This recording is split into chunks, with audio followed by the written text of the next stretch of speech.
I'm going to be examining Hornby's latest Pullman cars. These are exquisite. The detail, the finish, everything.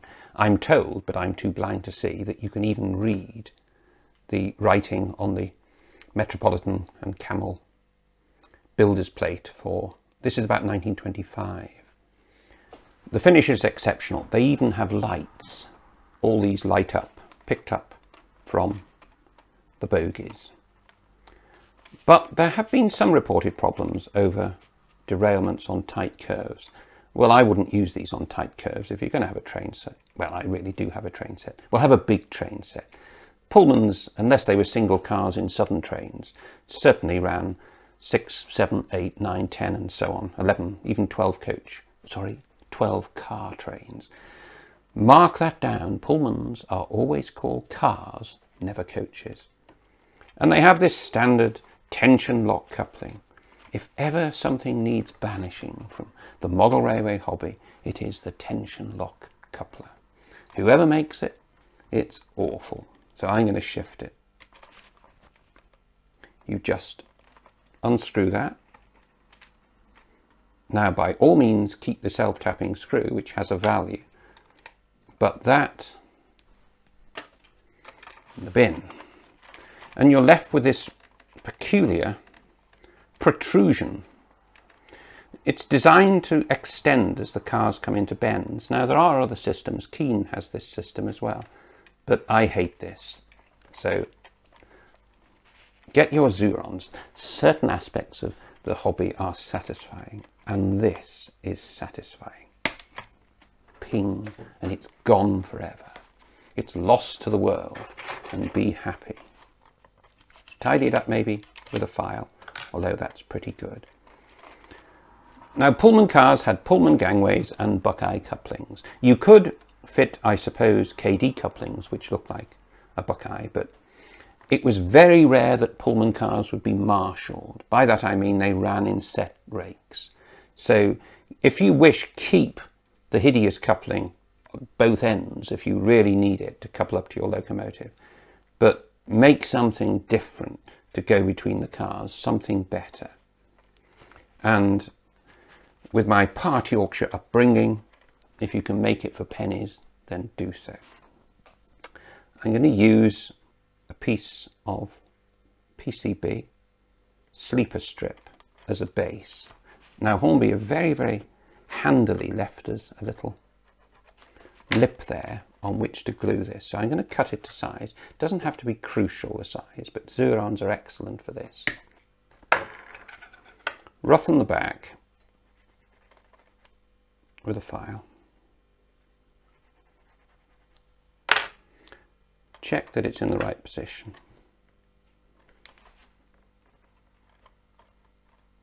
About so. Now I'm using slightly gooey super glue.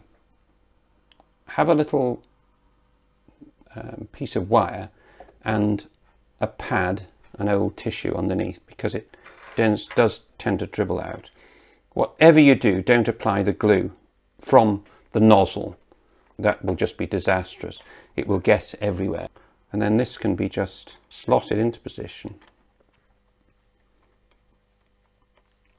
Now, superglue has a habit of grabbing just about instantly, and that is starting. Go to the other end, do the same again. Now, I make my own couplings, and they go one way in as much as there's a towed end, and there's one that does the pulling, and one that is pulled. Now, all I'm going to use for my couplings is nickel silver wire. So let's cut a suitable length off. Now, this is the end that's going to be pulled. 145 solder, fair bit of flux. Center it. And there you are. Now I'm going to take this rubbing pad off, which Hornby very cleverly fix on. There we go. What I'm going to do now is bend my hook. Now, It's very unscientific. All the things I do are unscientific. They're fudges. But if you get a pair of these snipe nose pliers and then rest them on the buffers, as it were, that bit, that should give you the distance we want.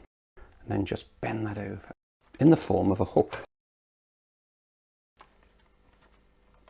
And then lop that off. If you stick it into the cradle, it shouldn't ping away. You can use that then for another piece of little bit of wire for putting stuff on. That needs to be lifted up slightly, ever so slightly. That's the end that's going to fix onto the coach in front or the locomotive. Now at the other end, we have to have a goalpost. Let's bend it there.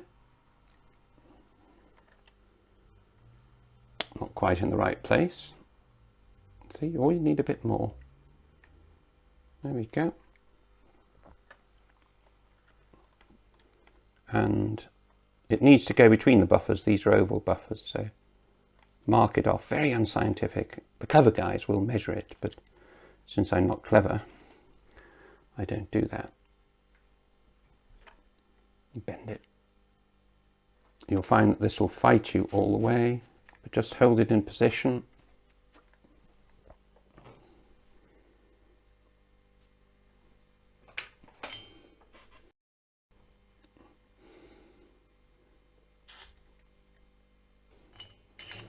It needs to be just proud of the buffers.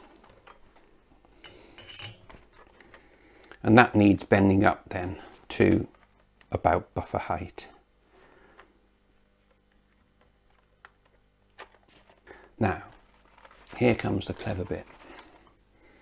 And naturally I didn't think of it, so I can't remember who did, but in the best fashion I plagiarise all the best ideas. 30 amp fuse wire, wonderful stuff. It's copper and it's tinned. It's wonderful material for detailing.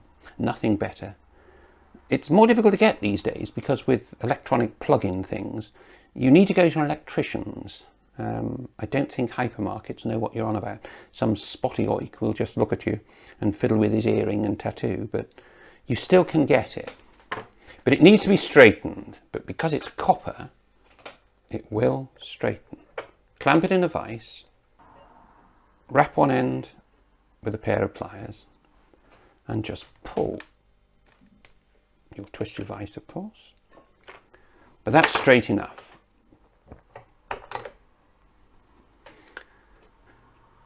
This is going to be used to represent the vacuum brake and the steam heating pipe. Now, remember that in the summer the steam heating pipe was removed, usually about April, May. So in summer months there'd only be the vacuum pipe, but let's assume that it's a rotten summer or it's winter. What I'm going to do is represent these on the bit that does the towing, the back end as it were. Now you've got to be careful here because what you don't want is that to start coming apart. So you've got to be in quickly. But it will solder perfectly. And that's fixed. Now again, slightly wastefully, but you need to cut off, well, a bit of a guesstimate. No, it's not fixed. I told you a lie. We'll do it again. I'm being too timid here, that's the problem. I don't want to melt what I've already done. Don't be timid. Get plenty of solder. There we are. Now that is going to be bent to represent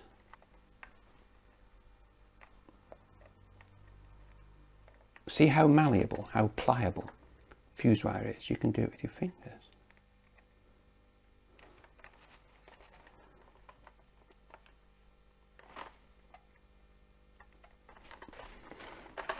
As I said, we were going to do it as if it were the winter months. Next piece. With every piece you add, you run the risk of it all melting, so do be careful.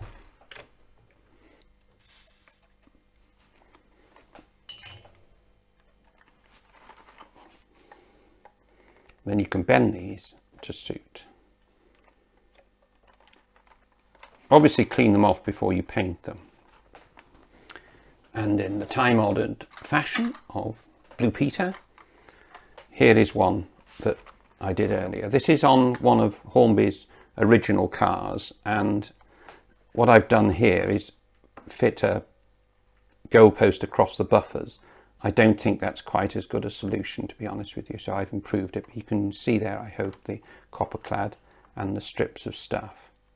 And again, the coupling at that end, so that when they are coupled together, that can be bent up if you wish to make it closer. Don't have them too high, otherwise the coach in front will derail the coach behind. It'll lift it up. But when it's painted, it does look remarkably effective. And the finishing touch, you saw me effectively smash the thing to bits. Don't worry, these are modeller's Mecca. They're wonderful things. They really are good. They're a kind of, well, concertina paper with a bit of balsa wood. They're made by Modeller's Mecca, or they're made by a chap called Leicester South, who he claims his parents had a tremendous sense of humour. I'm glad my parents didn't have the same sense of humour. However, and that just slots in, presses in, friction holds it in place. And if we then turn this one round, so you can see the other way, I hope you agree with me that that is infinitely superior to the hideous tension lock. And it costs pennies. Do all your stock like that. Even the fitted freights. They wouldn't have, oh, banana vans would have vacuum and steam heating. As long as you don't want it marshalled. It's not an automatic, it's not even semi-automatic. But for set rakes, it is absolutely ideal.